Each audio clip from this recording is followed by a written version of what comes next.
ये हमारी भक्ति, फकीरी माने भक्ति, ये मुश्किल क्यों होगी? क्योंकि हमारी परंपराएं जो भक्ति बाधक वो घनी फैला ली हमने। उन परंपराओं को कम करना है, बिल्कुल सिंपल वे माना पड़ेगा हमने, जब हम सफल हो पाएंगे। हम 20% जो प्रयत्न करेंगे ना रोटी रोटी के लिए, तो भी हमारा गुजारा हो सकता। जो आज हम 100% कर रहे हैं, फिर भी टाइम पर टूक नहीं, और टेंशन लिए फिर प्रत्येक प्राणी। किसी ने देख लिया टेंशन होगी, किसी ने देख लिया टेंशन होगी। क्या की टेंशन हो रही है? ये हमने अपनी परंपरा बिगाड़ रखी है। अब जैसे दास कि यहाँ बच्चों का विवाह करते हैं सिंपल वे से, जैसे कपड़े पहन रखे हैं जिटीज, और रोटी भी यहाँ भगवान के भंडार में खाओ और बच्चों का ब्याह करो और जाओ। और जैसे घर पे भी करते हैं तो भी इसी तरह हमने ड्रामाबाजी नहीं करनी। परमात्मा ने ब्याह बच्चों का कर रखा होता है। अब हम ज्यादा दुखी इन बातों से हैं कि जिसका 3 बेटी होगी, अब उसको पता है कि समाज में किस तरह विवाह किया जाते हैं, तो उसका जीना हराम हो जाता माँ बाप का।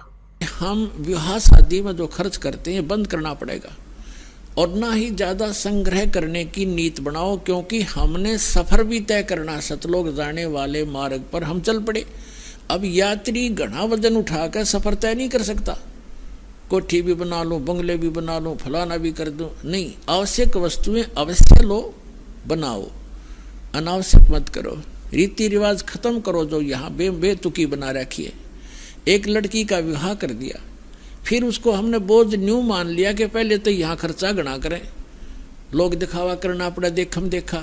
विवाह के अंदर गहने देने पड़े, कपड़े 40 अगलियाँ के 20 पछलियाँ के, वे मतलब वो इधर उधर ठाए फिरते रहते हैं। फिर कोई त्योहार आता है या कोई लड़की का लड़का हो गया, एक ब्याह और शुरू हो गया। आजकल के वो पी लिया और फिर वो कुआ पूजना चाहिए, भगवान पूजे वो कुएं ने, कोई बात हुई है। तो इस तरह के जो सूचक बात आदि हैं, ये बेमतलब की परंपराएं हैं, ये खत्म करनी पड़ेंगी भगत ने।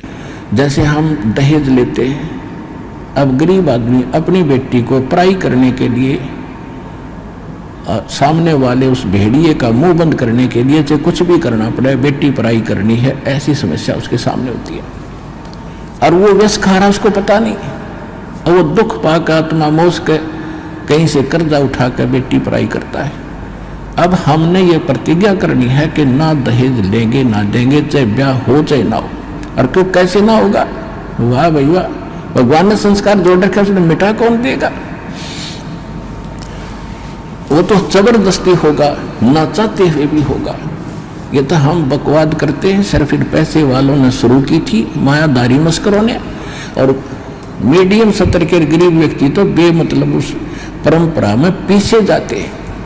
तो हमने ये नहीं करना है, क्योंकि ये फिर हमने देना पड़ेगा अगले जन्म में। और अब ऐसा होगा कि कितनी हो जाओ बेटी, खर्चा तो होना है नहीं, सिंपल वे से ब्याह करेंगे अपने बच्चों का, और बेटी को नाम दिला दे भगवान का, सदा सुखी रहेगी। एक पिताजी कितना धन दे सकता अपनी बेटी को? क्या आजीवन उसका गुजारा करा सकता है? फिर भी उसने अपने संस्कार से ही उसका काम चलेगा।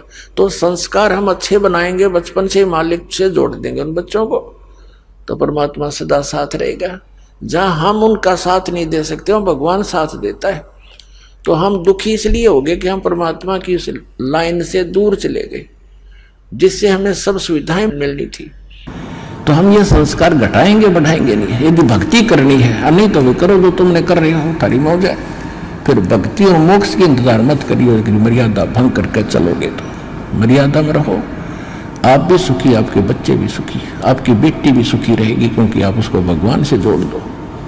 जब भगवान साथ होगा तो उसकी कमी किस चीज की रह जाएगी? जब नितर भक्ति सच्चे मन तक करेगी, वह लगन से रहेगी, मर्यादा में रहेगी, अगले कुल को भी सुधार देगी हमारी बेटी। जा करके उनको विवश होना पड़ेगा उसकी साधना को और उसकी नेचर को देख करके। तो इसी प्रकार ये प्रचार होगा। भगत ने जगत की तरफ देखना नहीं चाहिए। अगर जगत की तरफ भगत देखेगा तो सफर पर चल नहीं सकेगा।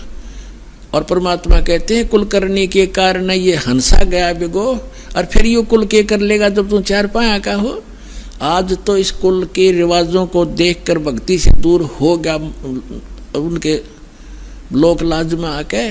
तो फिर परमात्मा कहते हैं यो कुल, ये तेरा जो खानदान है, जो तेरे मोहल्ले के लोग हैं, गांव के, ये फिर तुझे कैसे बचा देंगे जब तू चार पाया का गधा बन के खड़ा हो गया, बैल बन के खड़ा हो जाएगा। तो यहाँ परमात्मा कहते हैं कुल करनी के कारण, कुल की परंपराओं के कारण हंसा गया बिगो, ये भक्त डगमग हो गया और छोड़ गया मार्ग को, तो तब कुल यू के कर लेगा जब तू चार पाया का हो। तो इन सब बातों को याद करके हमने जगत को नहीं देखना, भगत ने भगत को ही देखना होता है और परमात्मा के नियम का पालन करके आगे बढ़ना।